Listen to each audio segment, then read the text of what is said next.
Hello everyone! Ayan po ang aking mga alaga ay naglalaro dito sa aming garden. Pasensya na po kayo sa kalat ng garden namin. Ayan. Oops, ayun. Ayan.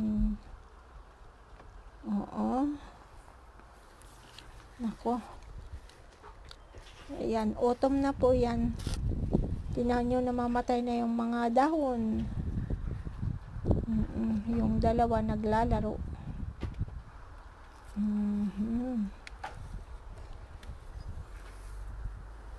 Nawala na. Ayun na. Kinukunan ko sana sila ng video pang-upload. Ayan. Oops. Very busy. Ayan po. Busy.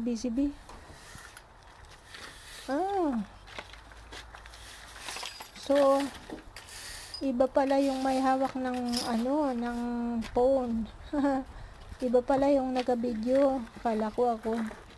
Busy pa sa pagta-transfer ng ating strawberry. Kasi yung mister ko ay binungkal niya yung strawberry ko. Ayan o, tingnan nyo. So, busy ako sa pagtatanim. Itinanim ko ulit. Ayan. Kasi, binungkal ng tao. Ayun na, yung alaga ay nandun na. Sa bubong. Ayun, nasa bubong na ng shed. Yan, magandang rose. Maliliit lang siya pero maganda rin naman. Ayan. Maraming ayun, nandoon sa likod, nasa taas. Tingnan niyo yun. Yang aking alaga. Anak ko, sira pala yung bubong. Nasira pala, kailangan palang ayusin yung bubong niyan. Kung ano kanyang itsura niyan. Yun. Sira yung bubong niya.